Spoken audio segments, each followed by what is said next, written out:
Okay, so welcome everybody to the October 2024 EVCO meeting, monthly meeting.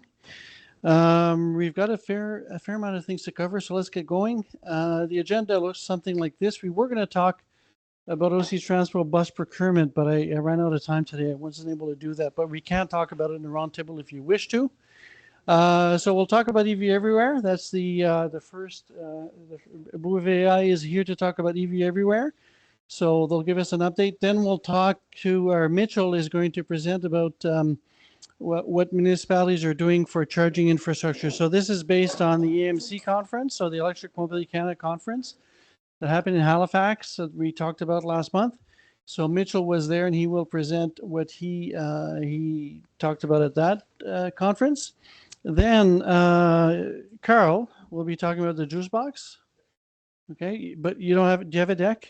Yeah, I sent it to you like probably an hour ago. So probably Okay. email. Okay, so we'll try to figure it out later. Okay, and then we'll talk about the news like usual, and then past future events and roundtable. So if you want to start, Cool. Thanks, Raymond. Yeah, so good to see you guys again for some of you guys. I was here last November, and that's kind of when we were starting out this project, and we were looking for testers. So the reason I'm here today is just to give you guys an update about kind of what we've done in the past 11 months or so. But first, I'll see a lot of new faces here, so I'll give a quick background. I would say 3-4 years ago, we approached Hydro Ottawa, and we asked them, how many electric vehicles can you handle on your grid before you start to have issues? And then they said, you know what, we don't know. So let's talk to University of Waterloo. We partnered with them to do the analysis in the Hydro Ottawa service area. And we chose specific parts of the city that they thought might be kind of high risk for EV growth. And so kind of early analysis was that, some neighborhoods, they're a bit older, but a bit more affluent. For example, you can have like 25% of houses, if they have a level 2 charger, can be enough to overload the grid during peak hours.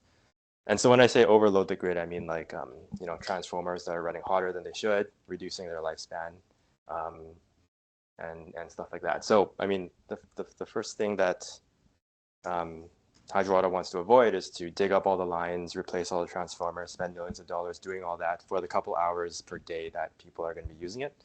So we started thinking about how we can use, the expertise that we've developed over the last 7 years, working with Smart Grid AI, to help solve this problem. And so we brought this to the ISO, the Independent Electricity System Operator, and then they gave us some money to start this pilot program. So last year was early days of that. We were looking at, helping or trying to find some testers from you guys to help us with the early testing. And since then, we've rolled out, so we're going to do the update today. So this is just an intro deck I have, generic. I mean, everyone here knows about the impact of EVs on the fast growth and stuff like that, but we're at almost 200,000 EVs in Ontario. And I think that's like 1 per 100 people, right? Something like that. These numbers are a couple weeks old, so. And then there's a BLG study, but also a Dunsky study from this year saying that for every new EV that's on the grid, you're looking at $830 to $9,400 in upgrades required to the grid. So this is like the cost required to dig up lines, cost required to upgrade transformers and stuff like that. Here's a schematic that we kind of developed early on, but basically when you have all these transformers and stuff running hotter than they should, in the summer, it breaks down the oil, it breaks down the insulation inside transformers, and then it greatly reduces their lifespan, right? So if we can figure out a way to keep them cooler, to keep them not overloaded when EV charging is happening, then you can extend their lifespan. So what we've done in the past year is we've been working with Hydro Ottawa. They're obviously really motivated to not have to do these upgrades. And they've been working on user incentives, right? So right now, Hydro Ottawa has been doing for the first 100 people, I think they were giving out $50 as a one-time credit, and then $15 thereafter every month, as long as you participate in an event. So we're still trying to fine tune that. There's other programs in the States that are doing $40 per year. So the Hydro Ottawa one is a bit generous right now. So I encourage you guys, sign up for it while you can. But I think, after this pilot project is over, it's probably not going to be at these levels anymore. So what we did was let me just go back here. So we have the smart grid AI. What we did prior to this project is we had a lot of experience developing solar predictions, wind predictions, load forecasting using AI for smart grids around the world. So we've done like Summerside, Prince Edward Island, we've done Mumbai, India, and now we're doing here in town. And then the next step was kind of bringing this AI to intelligently charging EVs. So we developed an app as part of the grant that was given to us by the ISO. And that's the app that a lot of you guys see when you sign up for the program. And hopefully you guys have seen a lot of improvement over the past 8 months or so. We've been doing a lot to try to make things easier to use, make things easier to understand. There is a new update coming this week as well, which will further hopefully make things easier to use and bring some more smarter charging to everyone as well. Yes. Just a question. If you go back to the slide. Yep. Is everything implemented? Like for the smart charging, for example, is that implemented and working, or is still the cars controlling it? That's coming this week. It's coming this week. Yep. Okay. Yep. So we'll be able to experiment with that. Yeah. So what we do in the background is we're doing predictions of solar, wind for the Ontario grid. We have a good indication of, we know what the energy mix is at any given point in time. We have forecasts of what it's going to be for the next couple hours. So we want to be able to bring the ability to charge to minimize your CO2 emissions. So that's coming as well. So that's optional, of course. So just the timeline of last year. So, Q4 of last year, that's when I was last year presenting to you guys, asking for users. The big struggle we had was, when we started this program, we bought a bunch of EV chargers, and what we found was a lot of EV chargers, they say that they're OCPP compatible, but as my colleague Lutz there has painfully found out over the past 2 years, they're not always OCPP compatible. They might have partial compatibility. They might be proprietary. And so we kind of at the last second, we had to figure out a way to talk to vehicles directly. So we found these partners based out of Europe and the States.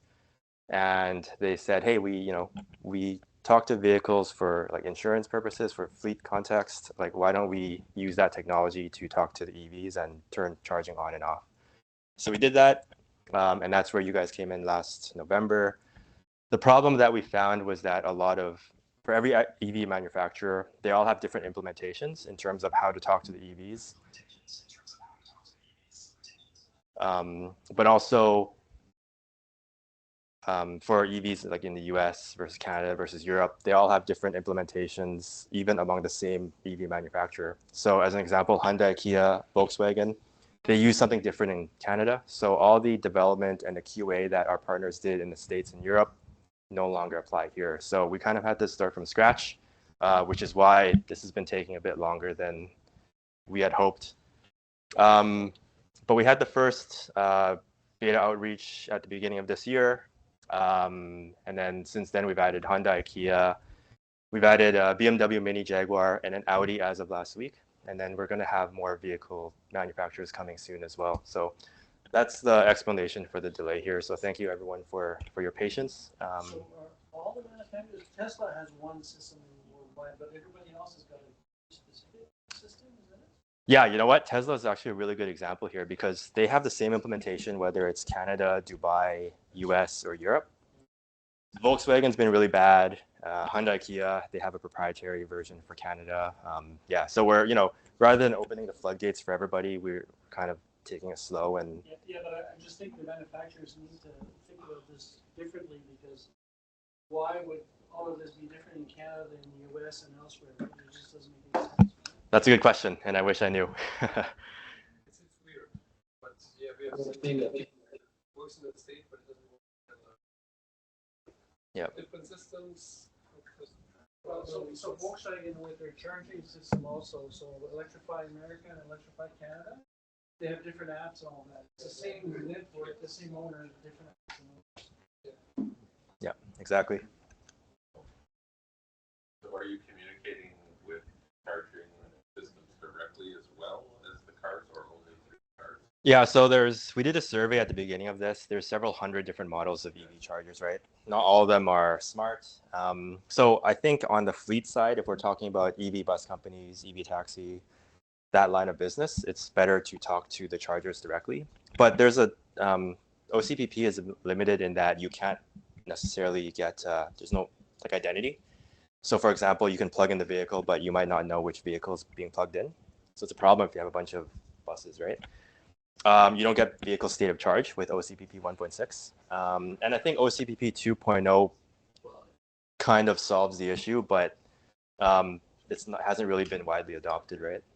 With the communications with the car, is it strictly on or off, or can you control the charge rate level, like reduce it to like 50% power or with the EV chargers, we can change the ramp rate. With vehicles, I don't believe we can, right? Yeah. Yeah. But if we're looking at like 3,000 users in a city, like you're probably not too worried about the individual rates. You want to turn on blocks, right? Well, if you talk about an individual transformer. Correct. Yeah. Like, I often will tune down my charger to 16 amps instead of 32 amps just to reduce the load on their neighborhood. Yeah. So well, my car's going to charge in 2 hours instead of 1 hour because I didn't drive very far. Yeah. Right? Spread it out. Yeah. I have 2 charging stations in my garage, so I do the same thing for. Spread things out. Spread it out as much as you can instead of it being a spike and then it disappears again after 1 hour. Yeah, exactly. So Hydro Ottawa is very happy with your efforts, and that's what we want to do, right? If your app did that automatically, well, I'd be fine. You do whatever you want as long as there's at least a certain minimum of charge in the morning.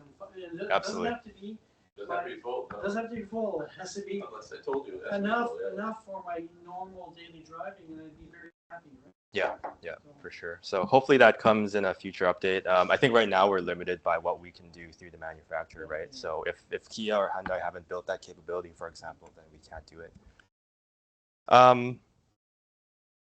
So a bunch of you guys probably got some outreach from Hydro Ottawa kind of after we did the initial beta testing. So they were comfortable with the results of the early testing. We've done 2 major outreaches, and I have some fun trivia to share right now. It's still early days. We've only been doing this since the summer. We're continuing to do this pilot for another year. There's going to be a bunch of other stuff coming as well. But you can see our user growth here. So at the start, when I talked to you guys last time, we were right here. And then kind of a couple weeks after that, we were at 115 kilowatts of grid capacity. So that's about 30 to 50 homes that plugged in at the same time that we could potentially turn up or turn down. From July 6th to September, we had 280. So that was about 100, 300 people, right? So that's like a large brewery, packaging plant. And then we had most recently the last major outreach, which was at the end of September. So now we're at 490 kilowatts. So that's like a university, hospital. So, in aggregate, all these vehicles, they can make a huge impact to the grid, right? So the result of that is deferred capital expenditure from Hydro Ottawa, hopefully lower bills for all of us. And so, I mean, we've done about 96. Hydro Ottawa calls it grid smart events, but these are demand response events, right? So if you have the app, you're getting alerts kind of periodically saying, over the next evening, we're going to turn down your charging for about an hour, just testing this capability out. So we're still in this testing and validation stage. But we've done 92 of these events. This was October 11th to 21st. I believe this was Thanksgiving weekend. So you can kind of see here that people were ramping up their charging in preparation to presumably go on road trips.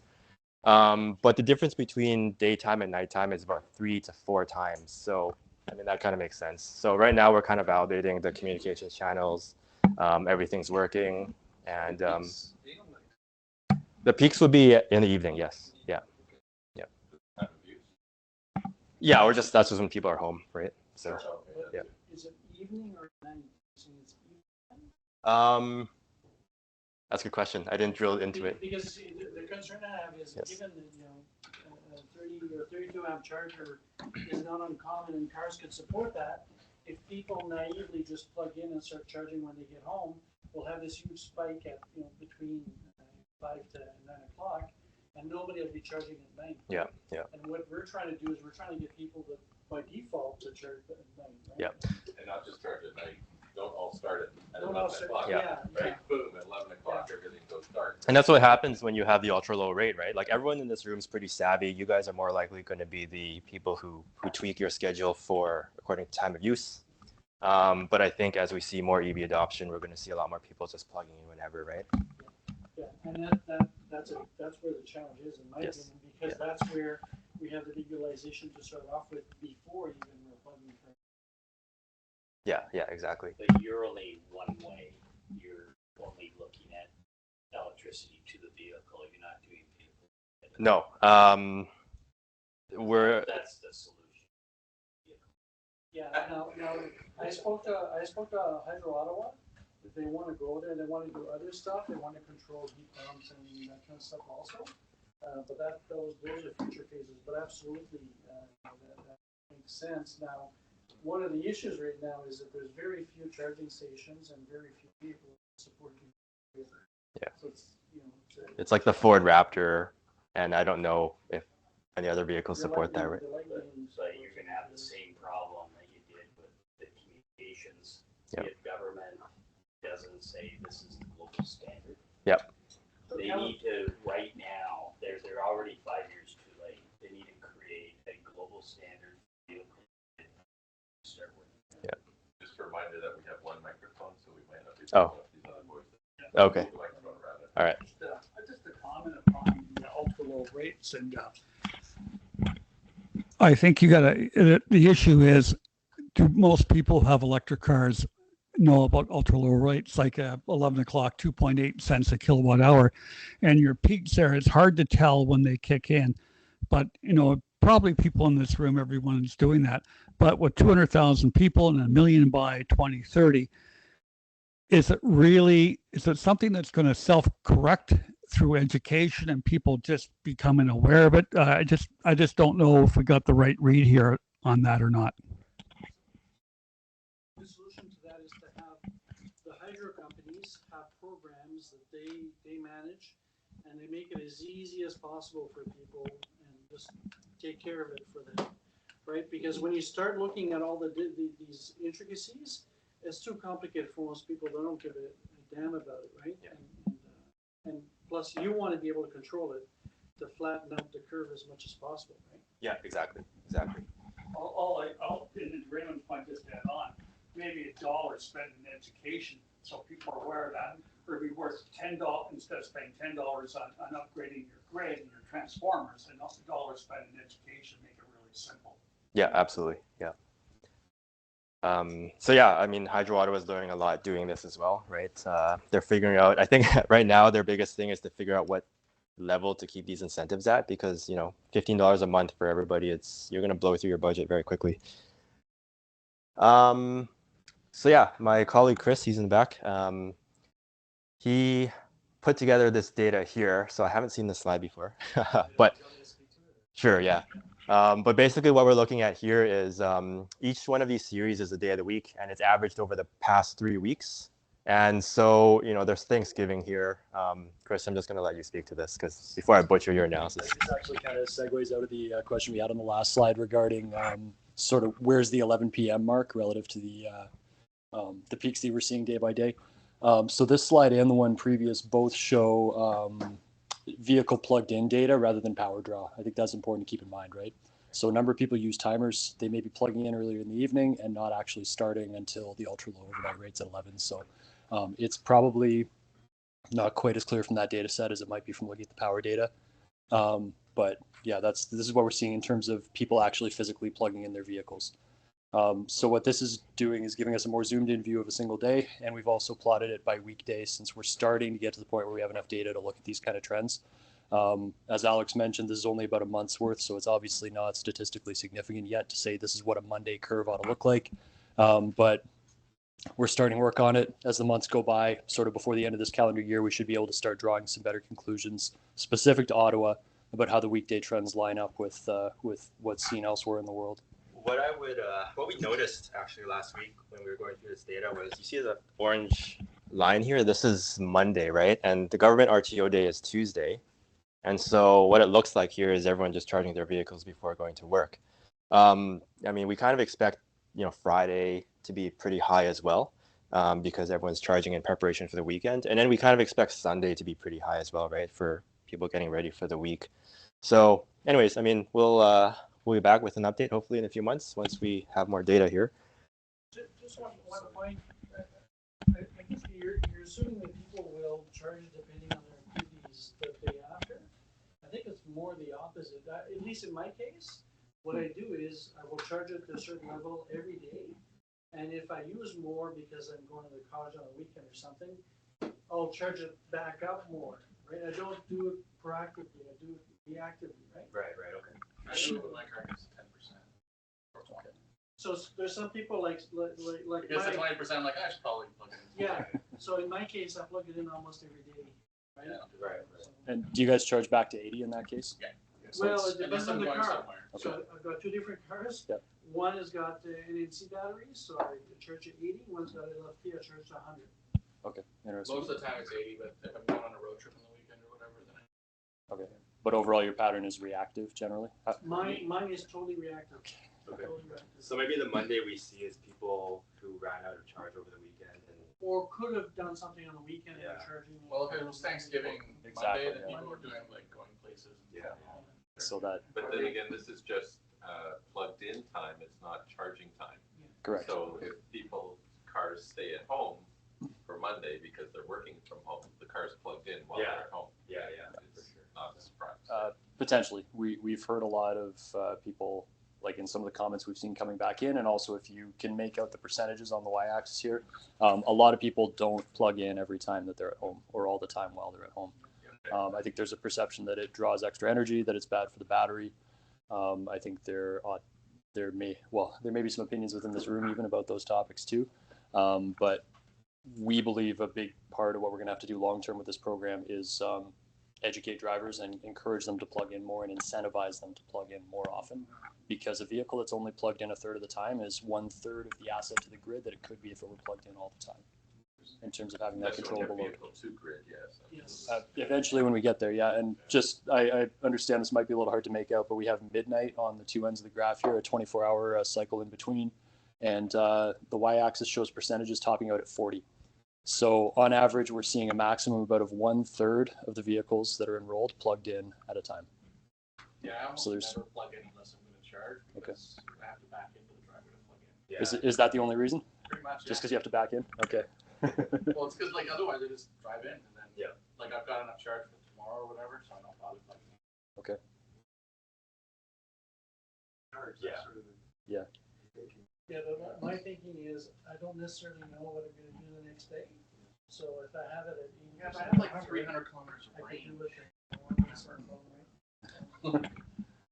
Like if it's more than 200 kilometers range in the tank, then who cares? No, I agree, but the other thing is, like Don said, Jeff Don said, it's better to keep it within a smaller range, right? Well, different people have a different level of comfort, right? Yeah. I like to keep my car fully charged every morning. I can do anything, any emergency I can handle right away. Right? Just go. I swear I'm not a plant. I'd like to definitely segue this into how do we help you? Because, I'm on the side of, I plug in usually once a week, or when I need to, right? And I see on the app, I see you guys testing, because I'll get a flurry of notifications for about a week. Hey, we're going to do another Grid Smart event. We're going to do another event. We're going to do another event. And I'm watching them, I'm like, I don't need to plug in. I don't need to plug in. Same. So I'm kind of ignoring them. It's actually good that you brought that up because, a lot of people, there's a lot of confusion as to who qualifies for an event, for a Grid Smart event to get your incentive, right? And so we fixed that.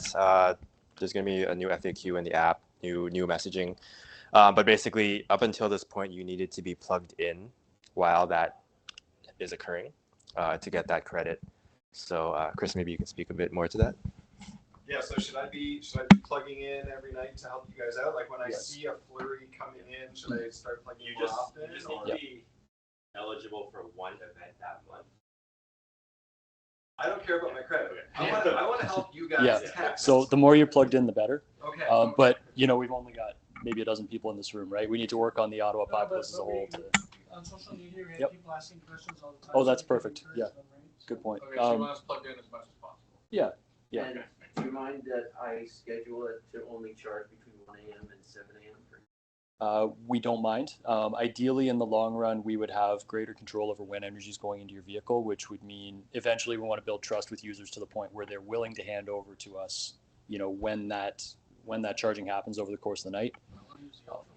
Where, Yep. yeah, So, well, we're that- making And that's that why- that's part of it, though. That's why I was asking about the scheduling that you have in Yep. the app, right? Because right now, a lot of us are doing exactly that. We're charging at night because we're on ULO. Yep. So we wouldn't want to start automatically charging when we get home and have you guys turn it down when it needs to be turned down. Yep. We would want to schedule it by default. Right? Yeah, and the rates are a really important part of the optimization, in our opinion, right? We have to protect. We can't be causing people to pay much more for their electricity in order to save a small amount of GHGs, regardless of whether that's the right thing to do in that individual case. We need broader adoption. So we can't have that be the user experience out of the gate, is that I turned on this app, I turned on smart charging, and my bill went up by $25 this month. That's just not. You would make me survivable. very happy if by default, people participating in this, Mhm. you just worry about, you schedule it the way you want. Yeah, that's our ideal. And don't make it an opt-out. If people, for whatever reason, want to not follow the schedule for, when you see grandma and Timmins or whatever, then as long as they have the option to do that, I think other than that, you guys should control the charging. That's the ideal, but we're not overriding the OEM app charging schedules that people put in. but all the electricity that's going in this. So just charge the low rate on whatever electricity you give. Yeah, that's complicated. I don't think they can control the rate at Yeah, the we- time of use yet. That's a government controlled program. And you're going to be waiting on like OEB to catch up, basically. Like the Ontario Energy Board needs to approve all the rate changes. Columbia, by the way. So Oh, in okay. BC, That's- yeah. So in BC, do you have time of use rates? They do, but I'm against it. A lot of the electric vehicle guys are in favor of it. Personally, I think it's a stupid approach. We just brought it in. You guys had it for eon. But I am curious to get into some of the spikes due to time of use that's occurring. Yeah. Well, there's spikes, but the idea is to get people to move their demand at some other time, and that works. That definitely works. But your base load in BC is actual hydro dams. Our base load here in Ontario are nuclear plants that can't be turned down easily. Yeah. So we're trying to spread even out the. But I'd say They if can't you hear look for at Ontario more so. They can't hear the questions on the microphone. For Ontario, even more so than BC, the vehicle to grid's your solution. yeah, but we can't do it. Sorry. We can't do vehicle to grid right now because there isn't enough equipment that supports it now. If you look at worldwide, everybody's going to time of use rates because they want to be able to manage demand, right? Everybody's doing it. I'll let you do this. Yeah, sure. And maybe just to add another thought to that, it's definitely a blunt instrument, and I don't know if there are other layers to sort of why you think it's a bad idea to enact time of use rates. I think long term we are going to end up pushing peaks around rather than flattening them out, which is what actually needs to happen. But I think it's also the first baby step that a lot of utilities can take towards beginning to control electrification loads, even if it's an inadequate step. It's largely social equity. Those with money can save. They can buy the battery banks. They can have the expensive electric vehicles today. And then all the poor people are the ones who end up paying more. Socially, it's very mean. Yeah. So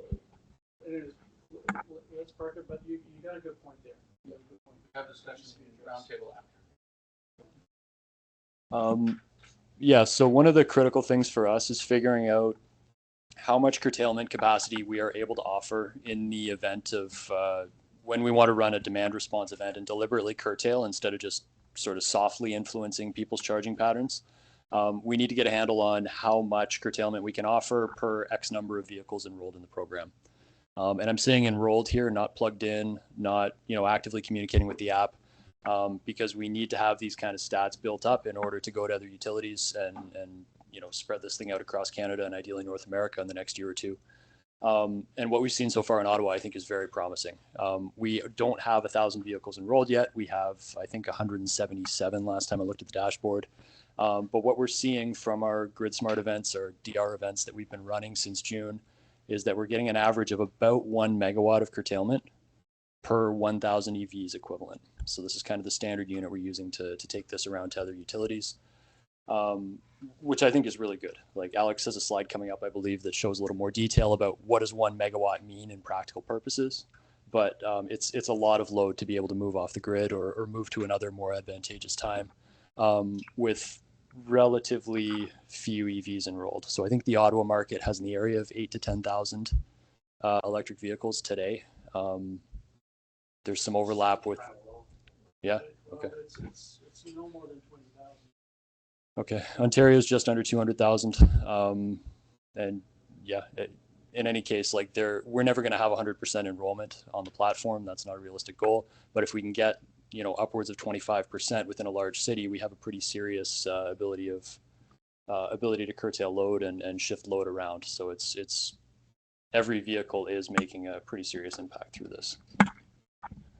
I guess the one thing I would add, you pointed out that our base load here is nuclear, right? You're going to have other jurisdictions. I'll use Summerside, Prince Edward Island as an example. 47% of their generation is wind, and then they have a new solar plant as well, right? So the thing is, depending on time of day, it's going to fluctuate a lot. If at nighttime, if a lot of people are plugging in, they're going to have to import power from New Brunswick, and that's probably going to be a lot more carbon intense, right? So that's we want to help with that as well. Yeah, and actually California, they got the opposite problem. The duck curve. During the day, because that's too much solar. Right, exactly, yeah. As long as you guys can control it, do whatever is needed for the grid. Yep. So, and I think the rest of the presentation, we have some trivia, I guess, of the demand response events so far. So overnight, less than 1% of people are opting out. So hopefully you guys aren't getting inundated with notifications overnight. But when we do them overnight, I mean, this makes sense, right? Everyone's sleeping. People are going to charge anyways, whatever. Morning, afternoon from 8 to 4, you're getting about 10% of opt out. This is probably people who need their car imminently to go to work or whatever. So this makes sense. And in the evening, 4%, maybe people have anxiety about the day ahead, or maybe they're okay to defer to the evening. So, it's somewhere in the middle. In terms of opt-out reasons, when you guys do get a DR event notification on the app, there's 4 options, I believe, right, in terms of why you need to opt out. And so most people are saying other. There's a lot of data here. Like, I think it asks you for a reason, so we haven't looked at that yet. 23% personal preference, 17% travel plans, 14% work commitment, 3% emergency situation. So will be interesting to see how this evolves over time. And then just for fun, I mean, it's still really early days. We're mostly Tesla and Hyundai dominated right now, just a handful of Kias and everything else.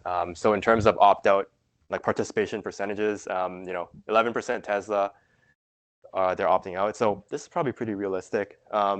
Kia owners are all jerks so far. Just kidding.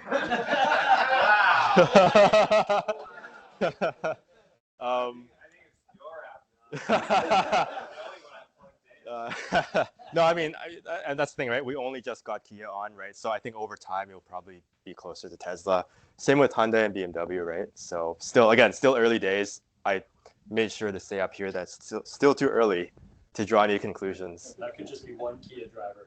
Yeah. Well, there's probably 4 of us, right? Yeah. So. 75. Yeah, but those are events, right? Yeah. Maybe I opted out of 3 of them. Yeah. Yeah, it must be because I'm not plugged in. Yeah. It's showing Chevrolet there. Which Chevrolets do you support? Sorry. These are still in the testing pool, so we haven't officially brought them out yet. We're trying not to open the floodgates too fast, because then people are going to register the vehicle. It's not going to work. People lose faith in the program, right? So slowly but surely, we're introducing new vehicles. So, but Chevy, I think after Audi was last week, and then after that, I think Chevy you'll probably see before Christmas. So, and then so yeah, we have a new release coming out this week. So we have this metric that we track internally. We call it the Blue Score, but it basically looks at the renewable generation in the grid for Ontario. It looks at how much electricity we're drawing right now relative to the rest of the day. There's a whole global adjustment thing in Ontario, right? So if you're like a steel mill or something and you want to avoid these peaks because you get dinged, right? But it basically corresponds to the peaks in the province throughout the year. And that's what we want to avoid too, right? Because if you're charging during that time, you're going to get like it's going to be powered using fossil fuels, right? So we want to try to avoid that ideally. Better messaging for what qualifies as a DR event. If you guys haven't gotten your credits, please let me know, and we'll get that sorted. But Hydro Ottawa is retroactively going back and reissuing credits and stuff for people who got missed the first time around. And then we're fixing some other UI enhancements too. So I think we had incomplete French before, so we're getting that. Just took a quiz, and one of the answers I got wrong. It was saying that why do electric vehicles contribute less to greenhouse gases? And it's like I put they emit fewer greenhouse gases, but apparently the correct answer is they only emit water vapor. Which is Okay, we'll get that fixed. We'll get that fixed. I don't know. I don't know. Yeah.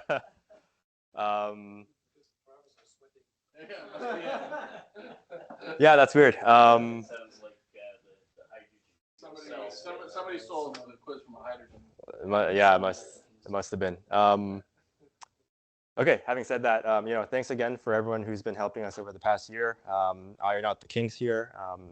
Hopefully we're able to prove out this concept over the next year and roll out some better updates and fix those quizzes.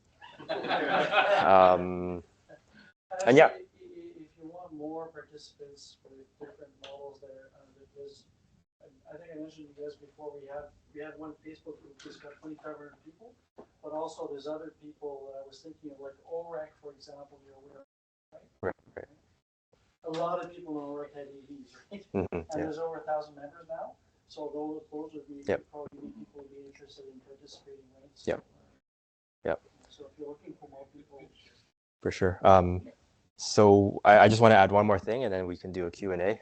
So right now you guys have seen the vehicle part, right? We talked a bit about the transformer overloading, kind of local, what Hydro Ottawa calls a local loop, right? So a loop that services 50 to 200 houses.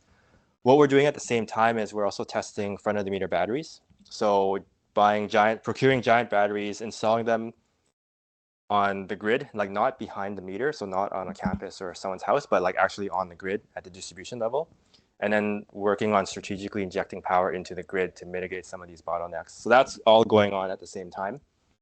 There's been a lot of that's been a whole mess. I mean, we struggled a lot getting vehicles to work for this, but there's all these sorts of safety considerations, right? If you're connecting a battery to the grid, what are Hydro Ottawa's obligations to the ISO? What are their obligations to other utilities that they're connected to? Stuff like that. So we've really put a lot of work into getting that done in a safe manner. So that's going to be happening in the next year. And then hopefully, we're able to learn a lot about how we can intelligently charge EVs to reduce bottlenecks. And then also at the same time having, maybe a neighborhood battery or something to help things at the local level. Is that Hydro Ottawa that will install and pay for the battery?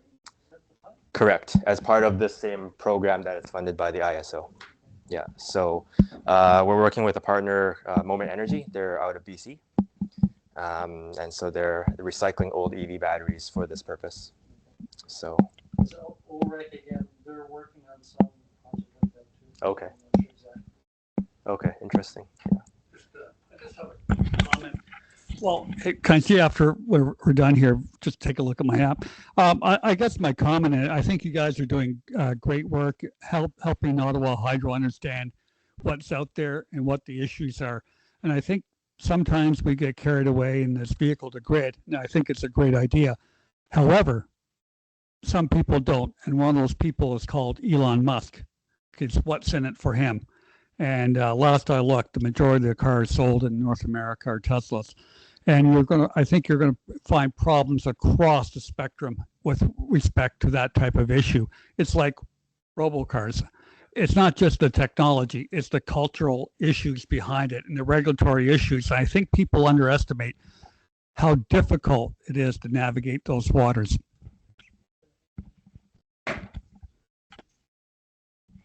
So actually, California is looking at implementing regulations where vehicles will have to support vehicle to grid.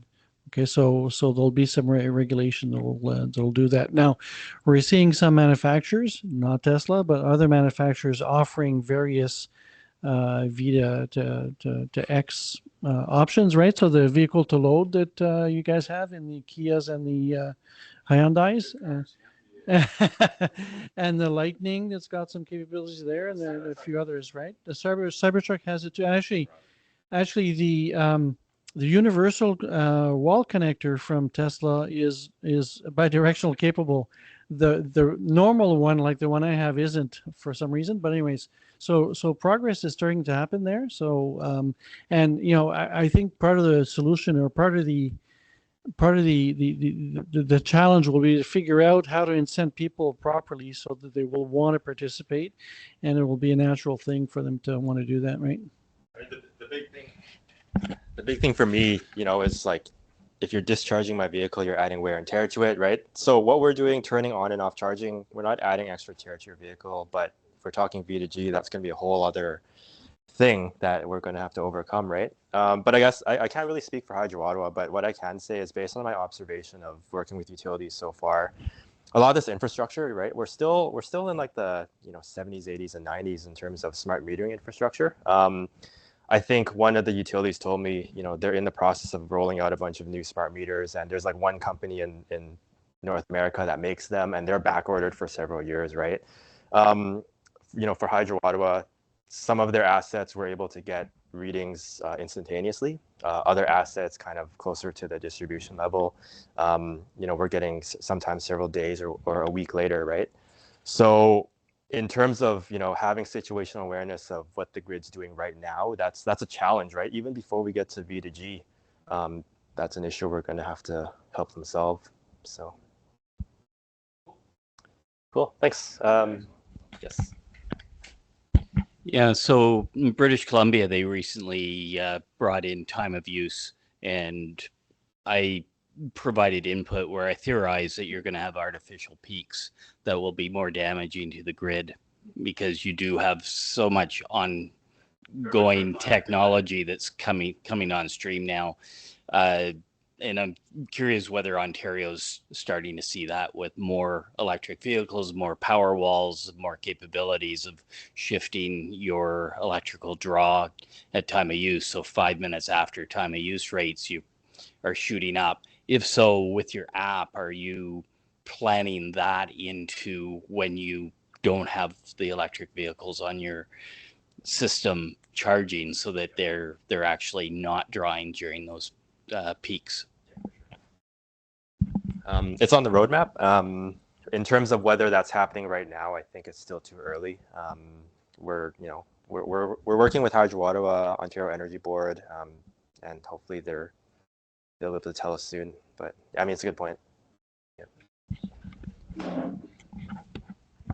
So for those of who haven't heard me talk about this particular example before, they had a peak in the UK in the evening, and they were wondering how come they had a spike of demand in the evening.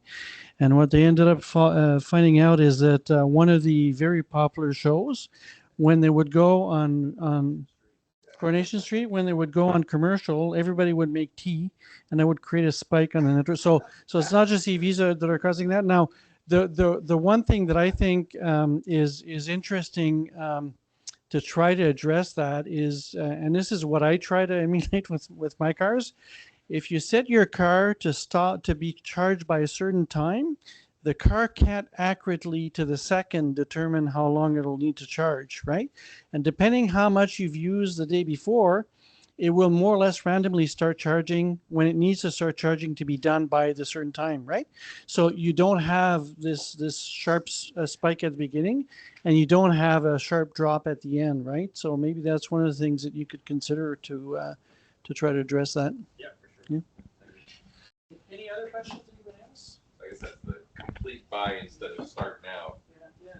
Yeah, exactly. Well, we have a discussion roundtable at the end, so we can move the meeting along a little bit, maybe. Sure. So one more. So just on the use of batteries, the vehicle to grid again, why have multiple batteries? Why not have one that's driving your vehicle when it's not driving your vehicle, it's working the grid, rather than having batteries for the grid, batteries for vehicles? The environmental damage is just horrible.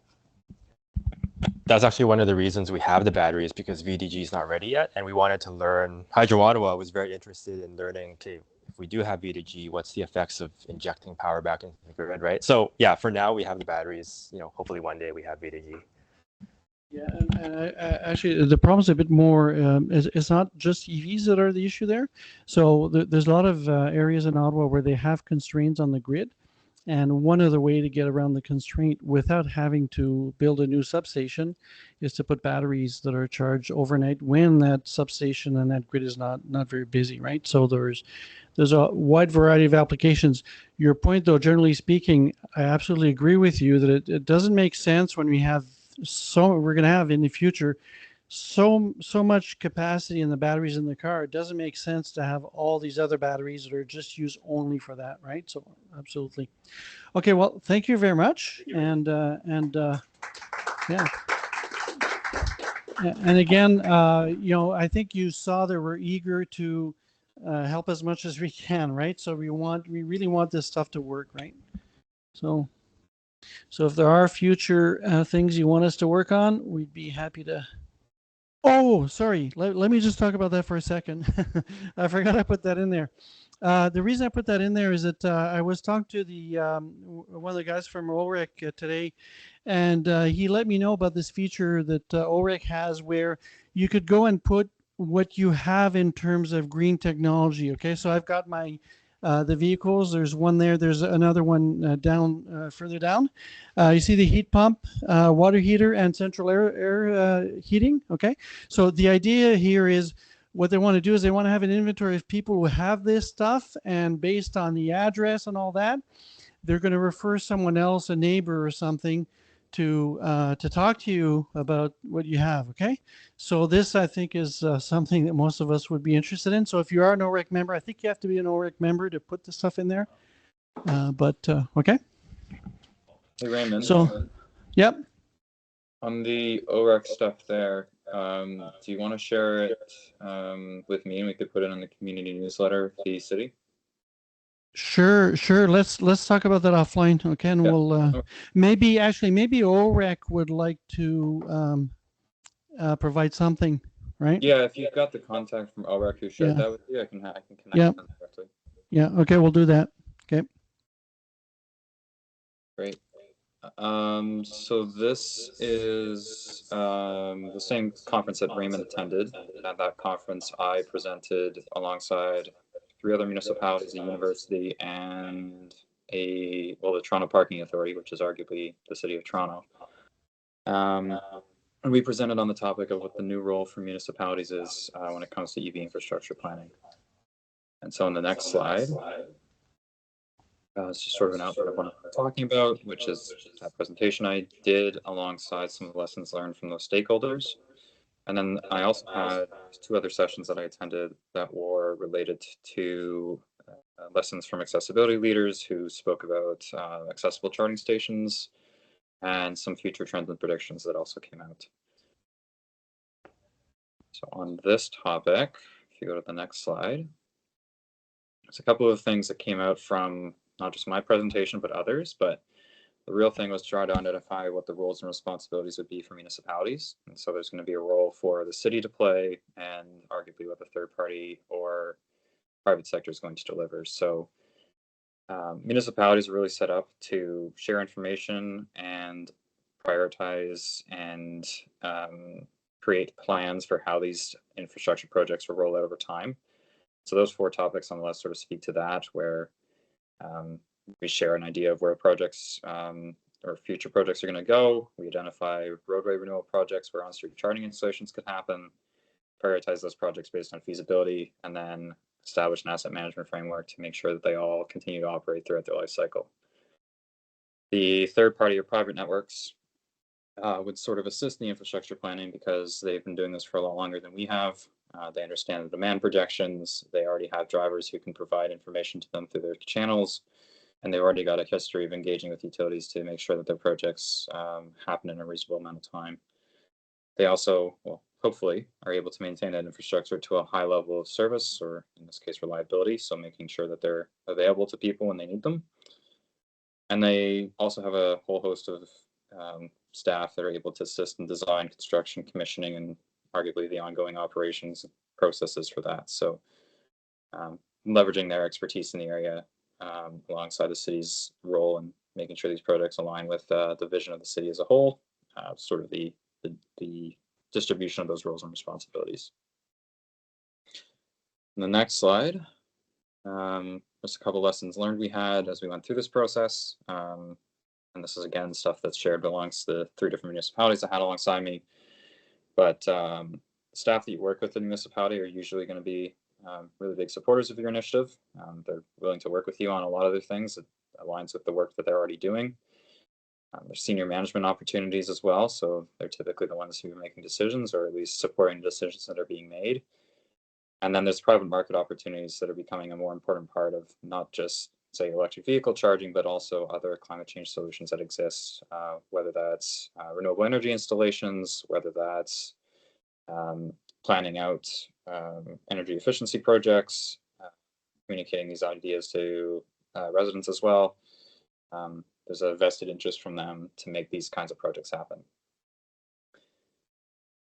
Next slide, I don't know if it speaks to, great, the other municipalities that were there, so we can get into that. Like I said, there's the City of Vancouver, the Toronto Parking Authority, Halifax was there as well, given it was in Halifax, and then Simon Fraser University, which is out west, sorry. A couple of other key themes that they had was there was a strong interest amongst them for those partnerships as well.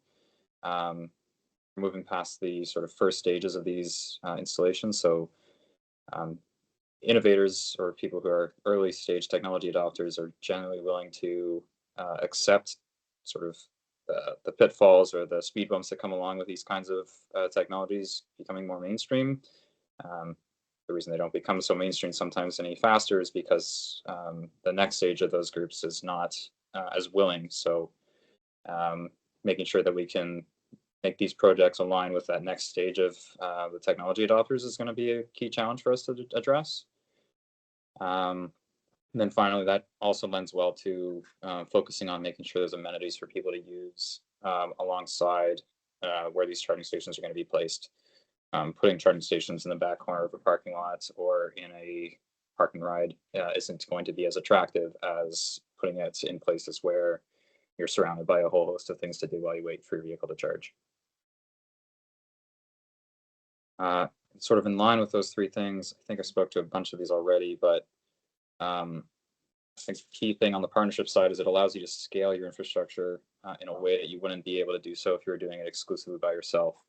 The private sector has a lot more capital and a much stronger vested interest in making sure this stuff succeeds than municipalities do.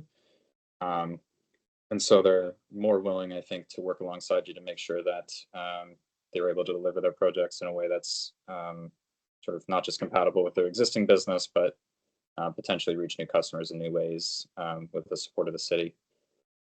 On the innovation side, making sure that this was an interesting one that came from the University of Simon Fraser, but their charging hubs are set up in a way that supports not just people who are coming to the university to work, but also they get a whole host of people that are either ride-hailing customers or drivers. Corporate fleets use their chargers as well, and then the local multi-unit buildings there in the area are also charging at these stations as well. So they're able to maximize the amount of utility that their stations are having throughout the day, and not just for the people that show up from 9 to 5. Yeah, I think that speaks to everything I had there. You can obviously read the slide, and if you have questions on either of any of those points, feel free to let me know, but we can move on to the next slide, I think, which is going to be on the accessibility side. So this is another topic they had at on the program, but the accessibility of charging infrastructure is it's again another way that you can increase the amount of customers you could attract, or say that you're not creating barriers for people to access these stations, which is usually something that a lot of groups are complaining about, is that these stations are designed for those that may not be the most needed to be using the infrastructure, as people who deserve to use it the same way as you, but aren't able to for a variety of reasons. One of the key things that came from this presentation specifically was it's a group out of the US called the US Access Board, and they put forward a series of design rules for future charging station installations that are going to be deployed using public dollars.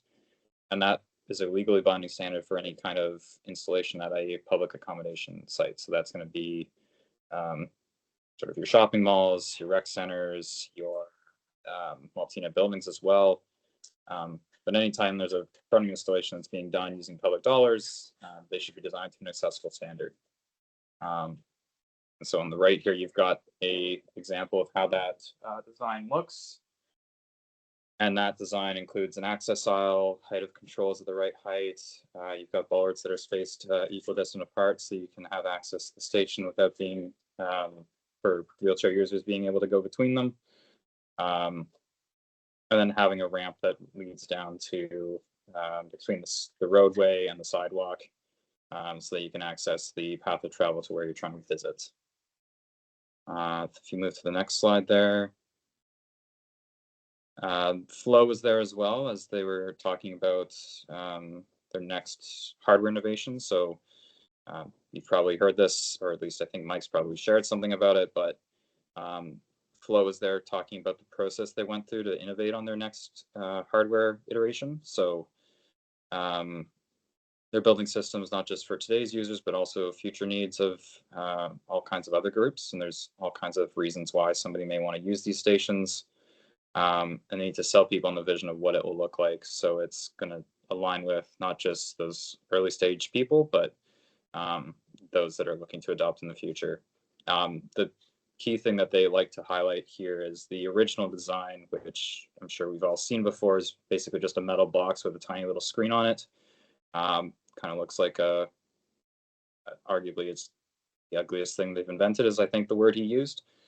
The new stations that they've got, if you move to the next slide, sort of been designed in a way that's more, I guess mainstream is the way they'd like to speak about it, but I would argue it's futuristic and sort of looks like what the future should look like. And there's a whole host of things that they've included to address making them more accessible, more attractive, more user-friendly, from sort of that beacon at the top that shows you where they are in a parking lot, to a larger screen that gives you more information, having different types of charging connectors available on the stations themselves, having faster charging speeds, having the ability to share power between two vehicles in the most efficient way possible. All that sort of experience of what worked in the past may not be what will work in the future helped influence design on these stations as well. I think the final thing that I took from it was there was a couple of, I guess they call them plenary sessions, which were high-level people speaking about the future of the industry. The guy who runs the Tesla battery lab in Dalhousie University was there, sharing the most recent version of his data, and showed that his tests have shown that the battery is good for 55 years of life, or 8 million kilometers if you do the math on how much you drive on any given year. So more than enough for the average vehicle, and that's to retain, I think he was talking about it as 80% capacity. So that's what he's seeing on the vehicle batteries that he's been testing in his lab. And he's also looked at it from like the future, where there's going to be faster charging speeds, and the new technologies that are coming along will speak to, instead of it being 30 to 15, it's more along the lines of about 10 minutes.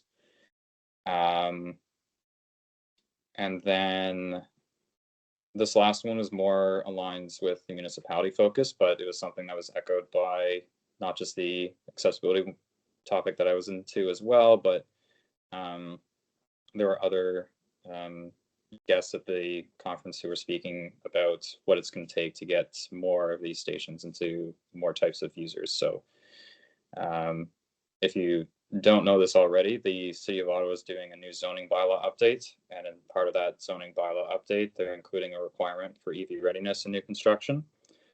So you're more than welcome to provide your comments and feedback on that.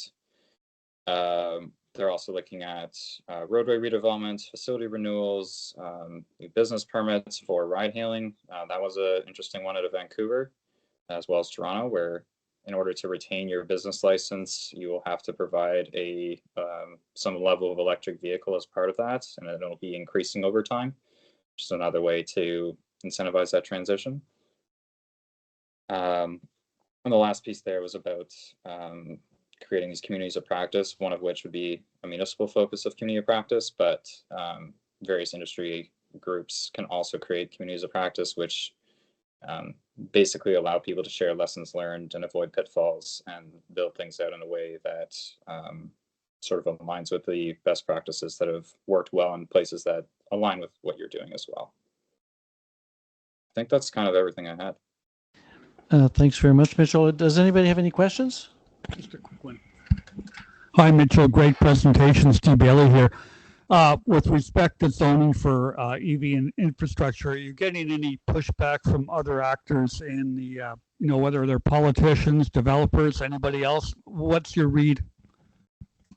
I mean, having listened to the committees that have spoken to this, there's a couple of councillors that have expressed concerns from residents, mostly around the affordability side, which isn't really a concern. Well, sorry, I should say it isn't a concern. It's an issue that doesn't just affect EV readiness, but mostly just around various types of, say, more sustainable building. And that's like, what are we going to do about the tree canopy coverage? What are we going to do about sort of high performance building standards? What are we going to do about the heights of buildings, different zones of the city? So those kinds of concerns, along with a whole host of other things that also increase the cost of housing. And arguably zoning is set up in a way that you build housing for what you expect, or the types of buildings that you need to deliver on the goals of the city as a whole. So you'll have the same kind of questions raised about why we're building housing this way. And a lot of that speaks to, if we want a city that is going to be sustainable with low cost, well, not low cost, but affordable housing, and providing shade coverage and tree canopies and bike lanes to get people off of personal vehicles. There's going to be some trade-offs that are made in how these buildings are built going forward. Lynn has a question. Can you hear me? I think I can hear Lynn. Yeah. Awesome. Hi, Mitchell. As you're aware, I'm still concerned about the lack of charging options, particularly for those in the community who are living in multi-residential buildings. And so if I'm understanding correctly, the role of the city is sort of evolving towards just supporting charging partners.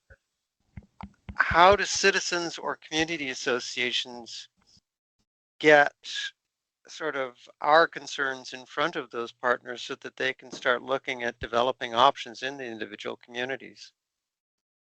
Great question. I wouldn't say that we would be exclusively focused on making sure that charging companies are able to put in as many chargers as possible.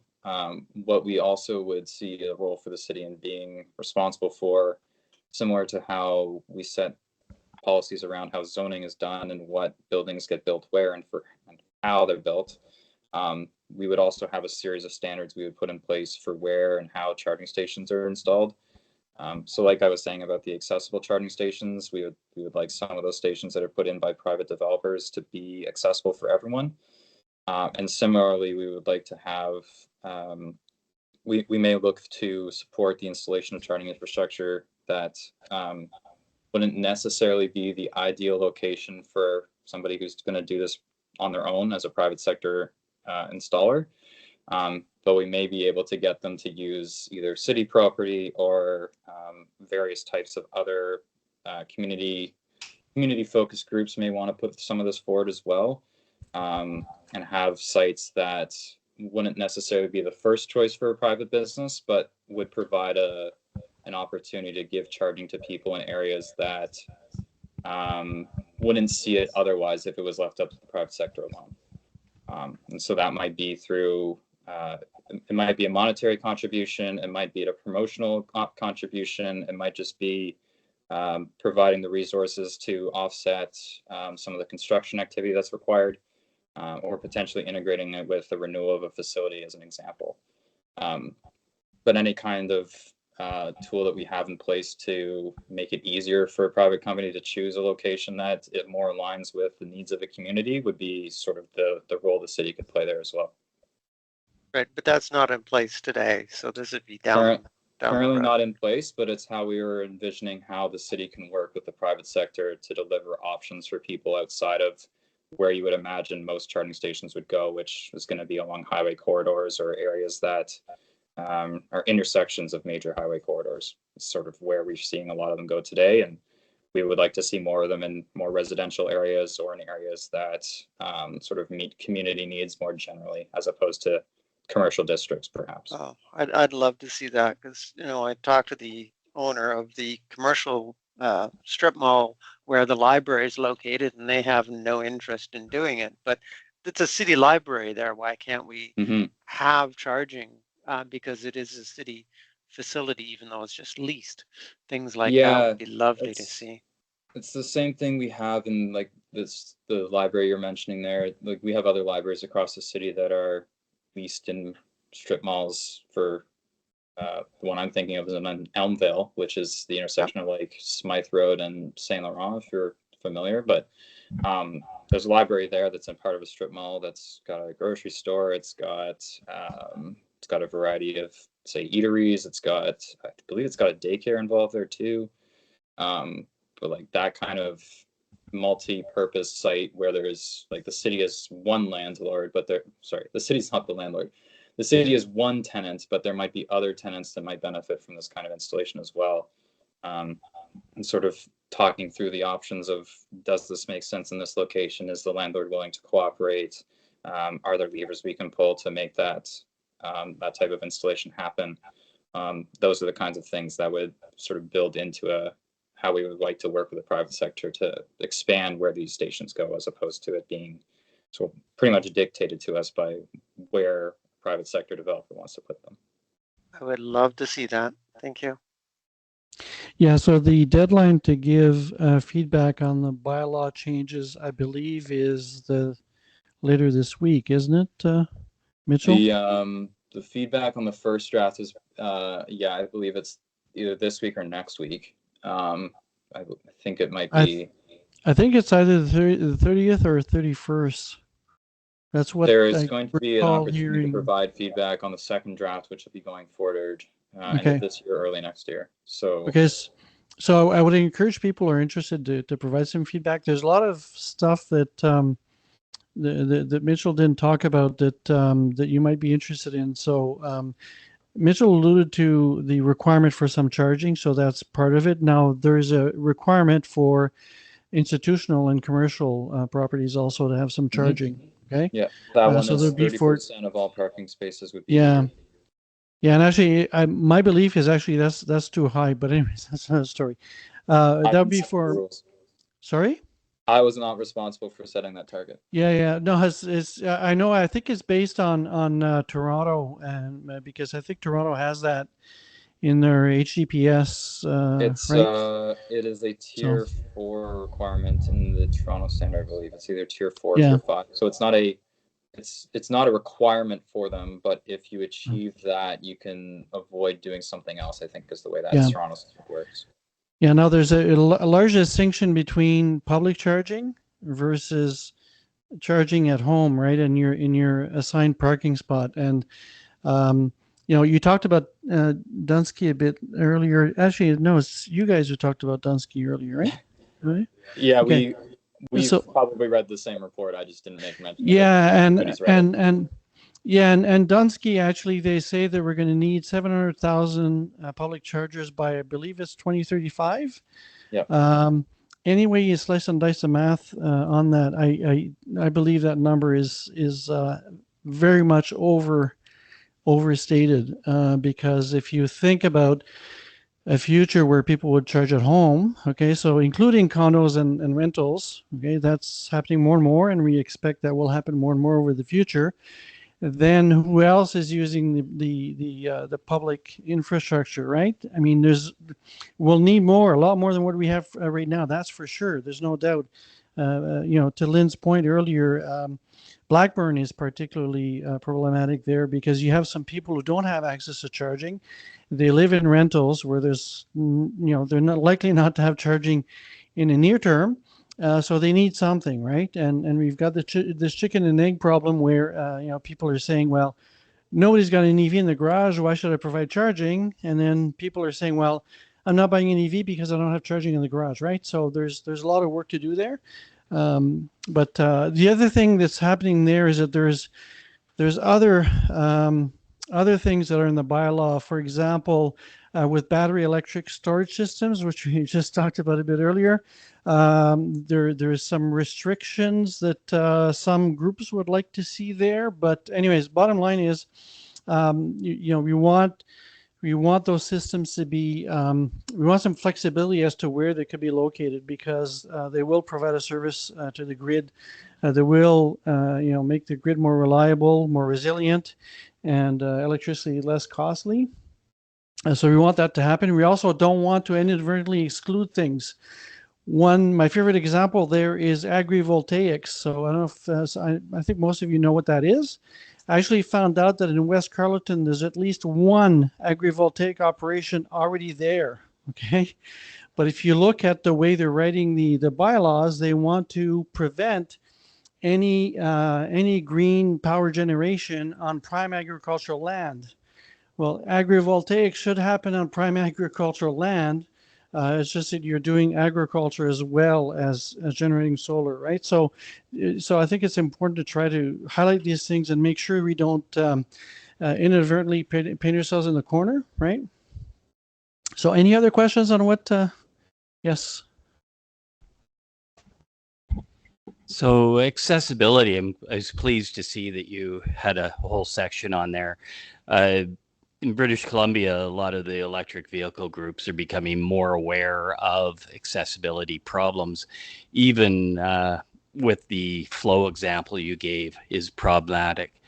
The solution that is being talked about and pushed in BC is inductive charging, and I think that's really close.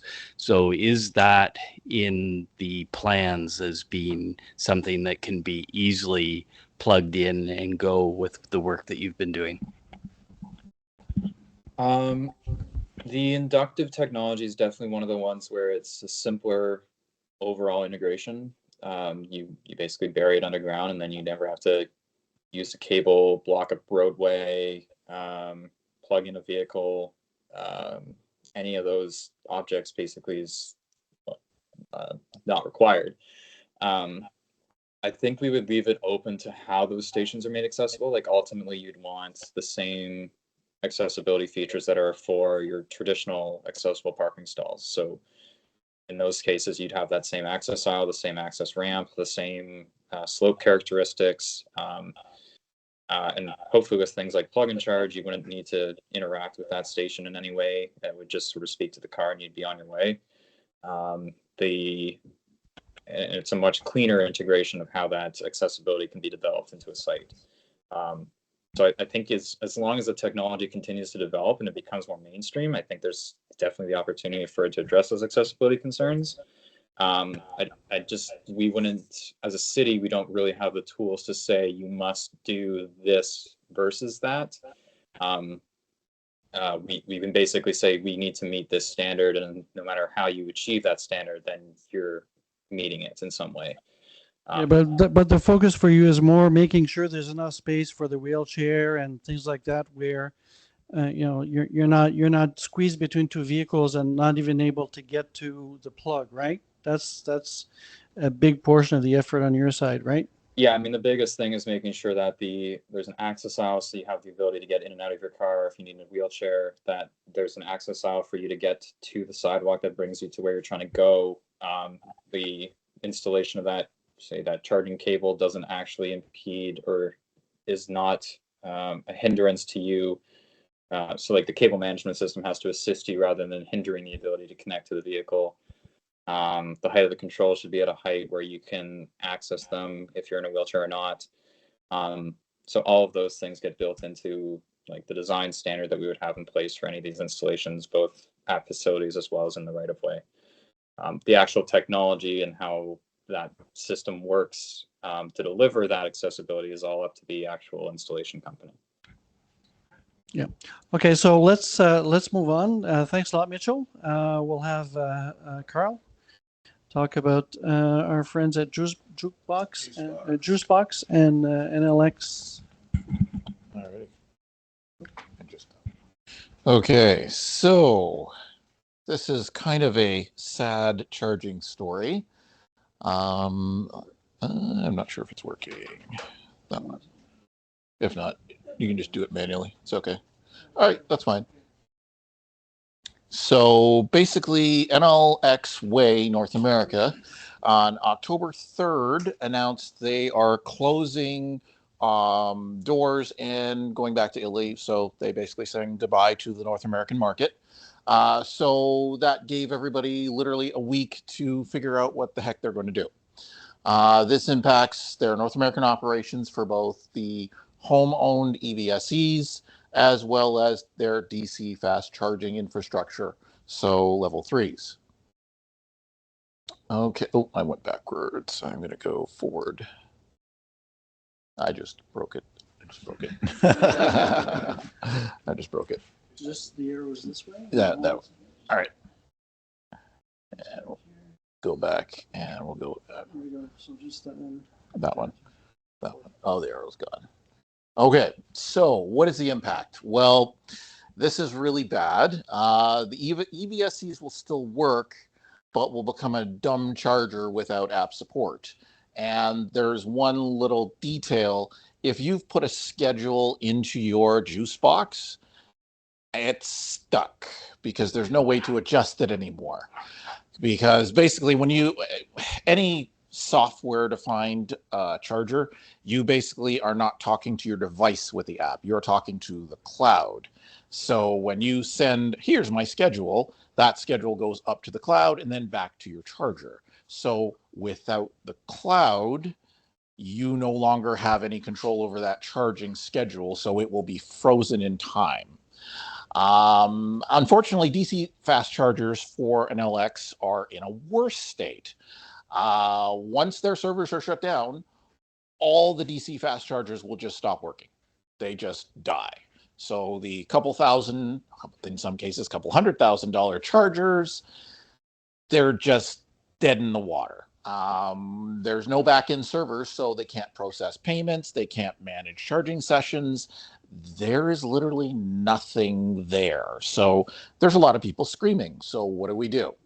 Okay, so initially October 11th was supposed to be the end date, but due to a loud, lots of screaming from Enel X customers, a interim company, B. Riley Advisory Services, was contracted to manage, in better terms than a week, the shutdown of Enel X's operations. So the longer term goal is to ensure that the software is maintained and it can still be used by both home users as well as DC fast chargers. However, there are two companies that would like to jump in. Excuse me. ChargeLab and Epic Charging. They are working behind the scenes to keep Enel X servers online. There is the big complication, though, that the JuiceBox chargers don't use the open charge point protocol. So they use their own proprietary signaling and controlling, which a lot of providers have done. And even when a provider says they're OCPP compliant, there are degrees of this. Some do it well, some don't do it so well. So there's one additional complication. Liquid Assets Partners, a liquidation company contracted by B. Riley Advisory Services, announced on October 10th that they would be liquidating all the assets and IP for Enel X in North America starting on October 29th. So as of that's basically tomorrow. So basically, anybody who's listening to this today, if you have a JuiceBox charger, yeah, there are some things you should probably do. So there's a few discussion points. The first one, remove any scheduling or restriction options on your JuiceBox charger. If you have one at home, that is the first thing you need to do really quickly. This will effectively make the JuiceBox EVSE a dumb charger, but most people's cars have the option to do charging schedules and whatnot. So that's what you're going to need to do. But if you have a schedule or any other restriction, remove it while you can. DC fast chargers, not much options, really not much, because the payment backend, the controlling, the signaling, that all is controlled by Enel X servers, and until they are migrated to a different back end, there's not a whole lot of options. So you literally have to have a tech come out and update every DC fast charger so that it can talk to someone else, or you need to basically buy the IP and buy Enel X's servers to keep them going. Both are not a smooth process. So anyone who's using Enel X DC fast chargers, they're really going to be hurting. Oh, there's a question. For the DC fast charger, can you make it, in a sense, a dumb charger, but then put a communication device on the electrical feed-in to do the payment and monitoring? No, not unless it's OCPP compliant, because then another provider can say, okay, well, I'll just point it at my servers, my payment infrastructure, everything to control it. If it's proprietary, there's no way to engage it and have it function. That's the hard part right now. So there are many other charging operators have, since this has occurred, come out to say that they are OCPP compliant, with the exception of Tesla's charging network. So that's a bit of a concern. And then, of course, there's the major, and that we maybe want to leave this for the roundtable, but the major discussion point is, what if this were another major charging, provider that basically closed shop, went away? Like, there's a lot of dependence on the actual provider to process payments, to handle charging sessions, and, well, make your app work, for at home. So there's a lot of awareness here now that, I don't see this as a reoccurrence very often, but it is an eye opener, because this is like the first, I guess, minor charging company that supplier, I should say, that is starting to go under. There's no perfect solution here, unfortunately. It's really the home users, you at least have a way out. The DC fast chargers, there's no easy way out, unfortunately. Okay, so one last question, because do we know how many DC fast chargers there are in North America? I was looking for those details. I couldn't find an exact number of that. They are definitely lower on the scale, so they're probably like a number 8, 9, maybe a number 10 supplier.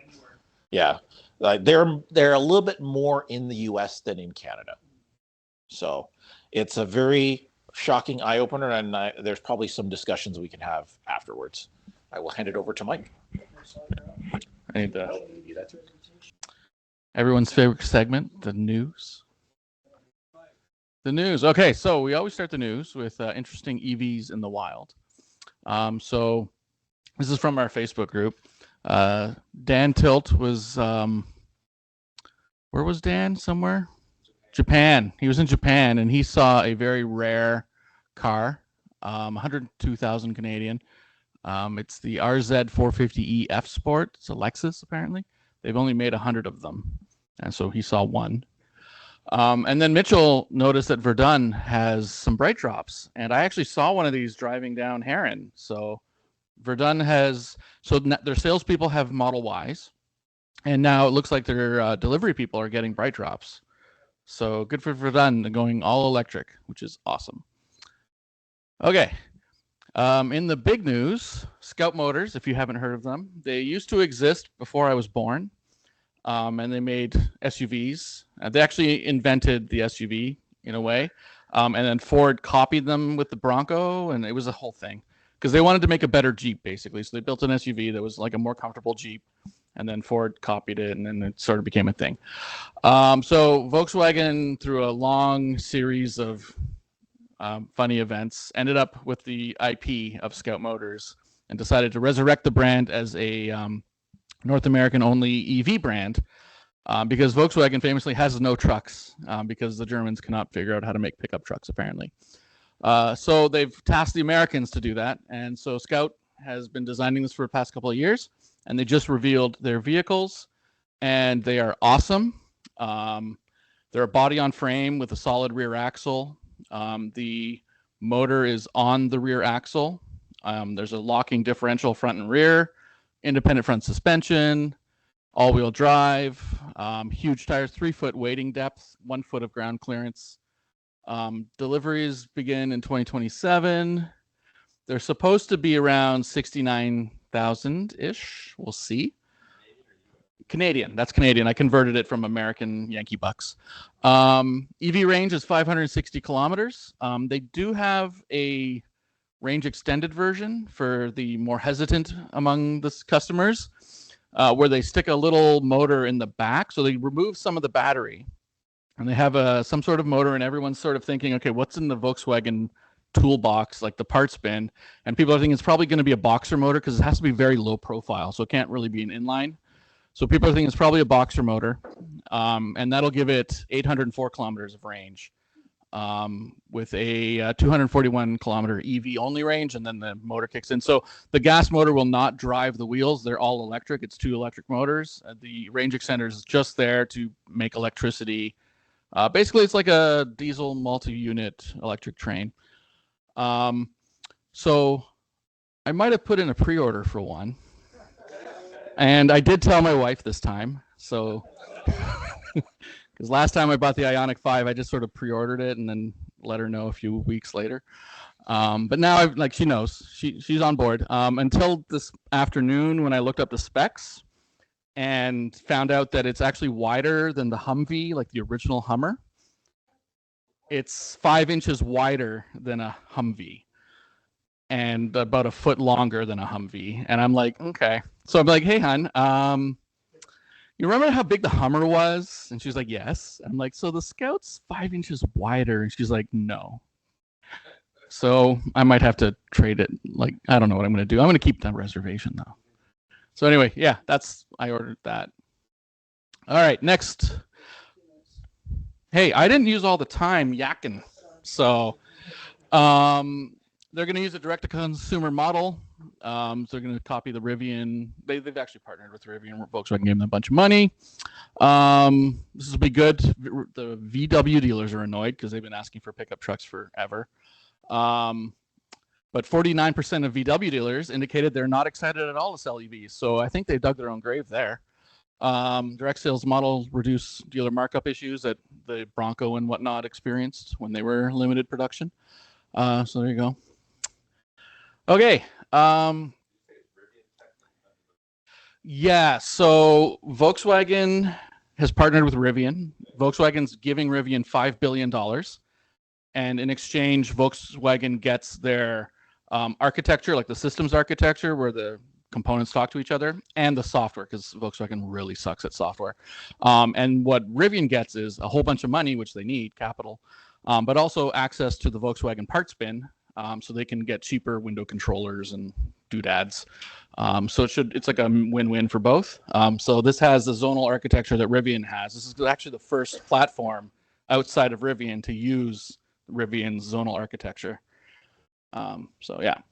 All right, EV sales have not fallen, cooled, slowed down, or slumped, despite what the media keeps insisting. They've continued to rise. As you can see, these are from Bloomberg New Energy Finance.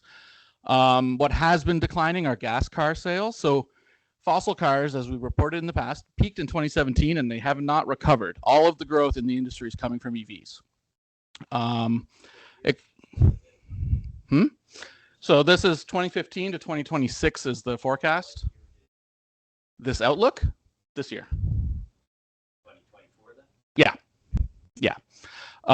And they actually came out with this month, which is the sales change. So Q2, they've got up to Q2.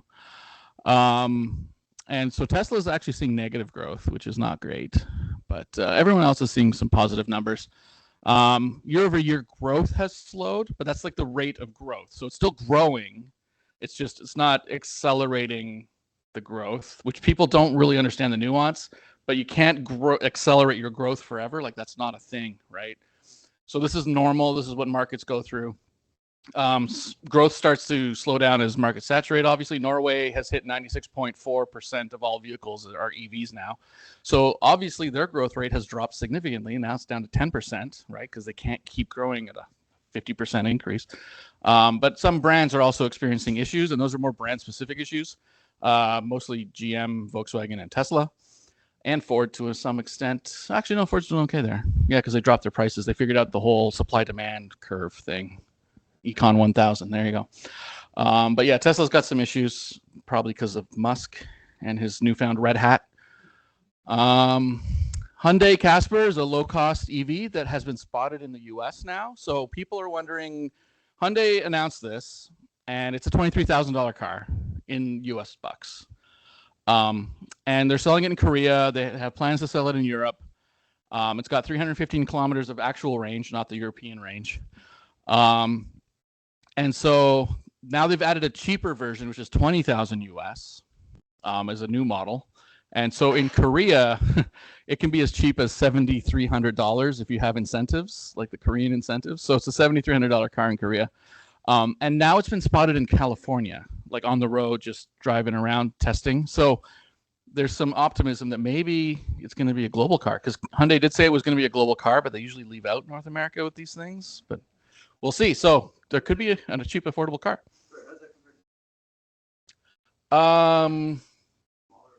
About the same size, actually. The Insta is the Kia. Oh, okay. So this is the Insta then. It's got a different name. The Casper and the Inster. It's the Inster. It's an Inster in Europe. It's a Casper in everywhere else. Yeah, this is the Inster. Yeah. Unknown. We don't even know if it's coming to the US. They've just spotted it driving around the US in camouflage. So we'll see. You would think, yeah. And they have a brand new shiny factory, so there you go. Optimism.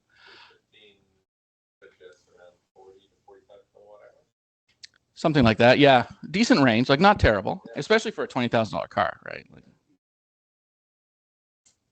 I didn't waste all the time, Raymond. The EV3, so Kia's increasing the EV3 output because demand has been very good. Turns out if cars are cheap, people buy them. Crazy idea.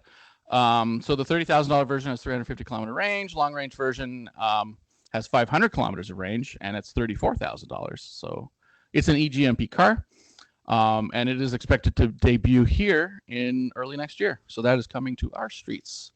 It's a very cool car, and it's very popular already in Korea and other markets. Cool.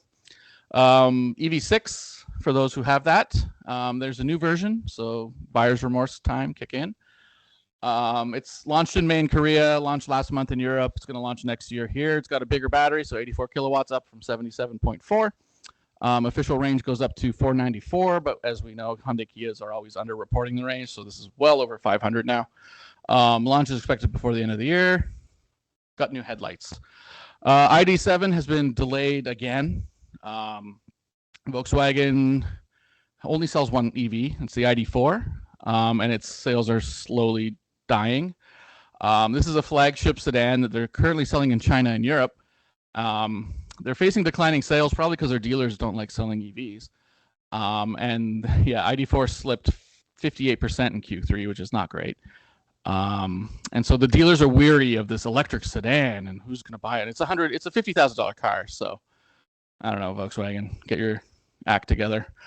ID Buzz is available imminently. It's been on sale in Europe forever. So it's finally coming here. And it has a 91 kilowatt hour battery, and it manages to get like 372 kilometers out of it somehow. It is shaped like a cinder block, but it's like, you could, honestly, there are other cars that are big that can probably get, I don't know what they do, whatever. You can configure it right now on the website, and I don't know when they start delivery, but it's supposed to be by the end of the year. So there you go. If you want your ID Buzz for a metric butt ton of money, there you go. You could buy a Scout for that. Just saying. Mercedes-Benz has opened a recycling plant in Europe. It's a brand new plant, uses a fancy new special process that they patented, and it recycles 96% of battery materials. It's in Copenhagen, Germany, and it uses some fancy mechanical hydrometallurgical process. Say that 10 times fast. It deals with the black mass, which is like the stuff that's got all the fancy metals in it, and so they can figure out how to separate them, and they can make new batteries. The current technology uses pyrometallurgy, which uses a lot of energy, and the pyro means fire, so hot probably. This uses less energy. They're actually making the plant net zero, sort of. It has 350 kilowatts of rooftop power, and it can process 2,500 tons to feed 50,000 vehicles a year.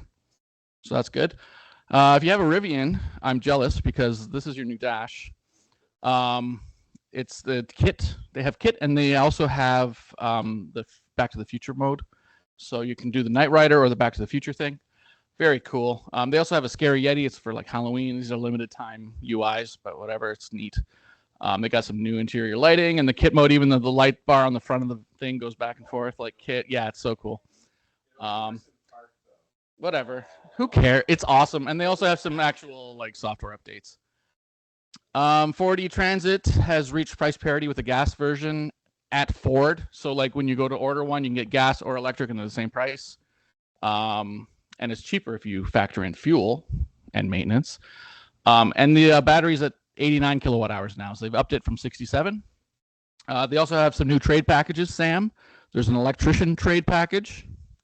There's also HVAC, general contractor, and delivery with folding shelves and whatnot. So, Sam, your next fan.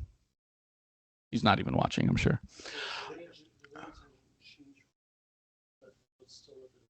Well, I don't know. I feel like 89 kilowatt hours should give you a better range. Okay, whatever. Ford's replacing some defective NACS adapters. If you are one of these people, you will have an email from Ford, so check your email, check your junk folder. It sounds like they might get hot and catch fire, so careful. But yeah, so they sent out some adapters. This is a serial number specific thing. So if you didn't get an email from Ford and you're a Ford owner and you got one of these for free in the mail, then you're probably okay. Tesla, we're in the Tesla corner now. Tesla's produced 7 million cars. Congrats. Allegedly, the 7 millionth came out of Fremont, so who knows? I mean, they make a car every 2 minutes, so whatever. The first milestone, the first million took 16 years and happened in 2020, so this is how they've accelerated in those 4 years. But they've stopped their growth now because they're focusing on robots that are telecommuting, or I don't know what they're doing. Robo vans that have no ground clearance, and we'll get to that, don't worry. Supercharger network is growing again. So after Tesla famously laid off its entire team, they've rehired people because obviously, and so now they've started growing the supercharger. So they're up 2,800 new stalls have opened globally since in Q3. Yeah, whatever. Okay, that's a good news story. Tesla Model Y refresh has started production in China. So the Chinese social media says the Juniper refresh has begun in Shanghai on the 22nd of October. They released the Highland Model 3 last August, so the Y refresh has sort of been expected for a while now. Model Ys are best-selling vehicles, so there you go. Raymond will get another Model Y that'll, Juniper. No? Maybe? We'll see. Trade it in. The Robotaxi event happened, and then the stock's price plummeted. So this was a much delayed event. He delayed it like twice, I think. It was supposed to be in August, and now it's October.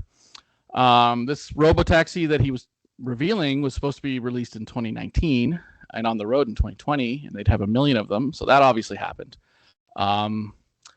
It featured a cyber cab, which is what's pictured there, which he hopes to be available in 2027, just like the Scout. Along with the Robo van, which I refuse to pronounce it the way he did, which will likely never happen because it's completely ridiculous. No, Robovan. Okay, he said Robo. It's ridiculous. It's such a stupid way. Anyway, he also promised that existing Teslas will receive the FSD update, which he's been saying every year for 11 years now. Although it seems like Hardware 3 is not going to be able to run it, so good luck with that. Cybercab is expected to cost around 41,000 Canadian, so super affordable. Has no steering wheel or pedals or anything. It seats 2 people, so he's got individualized mass transit, which is an oxymoron, because you can't transit mass people without more than 2 seats. But whatever. There's no physical charge port, so you can't use a supercharger because it uses inductive charging, which apparently will work outside of California, hopefully, with snow and slush. We'll see. And then there were also Optimus robots, which were apparently being remotely operated by Tesla interns somewhere. So that wasn't very impressive either. It actually charges faster. Oh, does it really? There you go. All right, Raymond, I did the news as fast as I could. Yeah. Thank you, Mike. We'll try to go rapidly through the events session. I forgot to add one, but I will talk about it. So past events are we had 3 kilowatts and coffee last month. And we had this thing, the Seniors for Climate, for those of you. Did anybody else join this? No, I was the only one there, I think. It's the other. It's so it's the other thing we had before that several of us had joined on the Saturday there previous to that. Again, forgot to change a picture here. It was busy today. Anyways, we did at Pepe and Court there at Just Food Farm. We did the Smart Net Coalition. Coalition they're called. Yeah, it used to be Alliance, now it's Coalition. We did that on October 5th. Our expectations were not very high for the event, but it turns out that it went much better than we expected. So we did quite a few test drives and had lots of very interested folks. So now that event, especially at that location, is very much in the bubble, right? Because people going to that event are going to a sustainability fair. But nevertheless, October 7th, we had a volunteer appreciation party. And I say details to follow there because I forgot to change the slide. I just moved it. Anyways, what's upcoming? Well, our next meeting, and of course, I forgot to change this too. So it's actually November 30th, I think. Sure. The last Monday of the month, anyways. It'll be in the calendar. I won't be here. It's already in the calendar, actually. I will not be here, but I'm sure you guys will have fun. We'll run on time next month, then. Exactly. So, anyways, Kilowatts and Coffee, lots happening there this month. One every Saturday of the month, actually. So 25th is when the next meeting is, right? So, anyways, yeah. Anything else? I've got the prayer there again. I did forget one thing here. So this Wednesday, we are in Kempville. If some people are interested in joining us, we will be in Kempville from 3 p.m. to 8 p.m. at Myers in Kempville. So they've invited us to go there. They actually are doing some advertising for it. So we're going to bring the trailer, bring a few cars, and talk a lot about their cars. So they're going to have their EVs there. So it's a GM dealer in Kempville.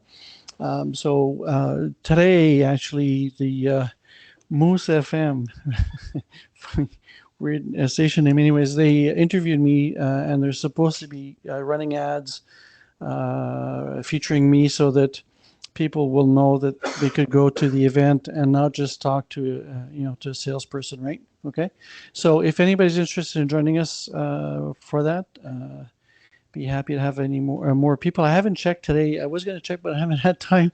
There may be other people signed up. I know that Ryan's going to be there, but I'm not sure if anybody else has signed up. We don't need a huge amount of people, but it'd be great if we had a few more people. Okay, it's this Wednesday.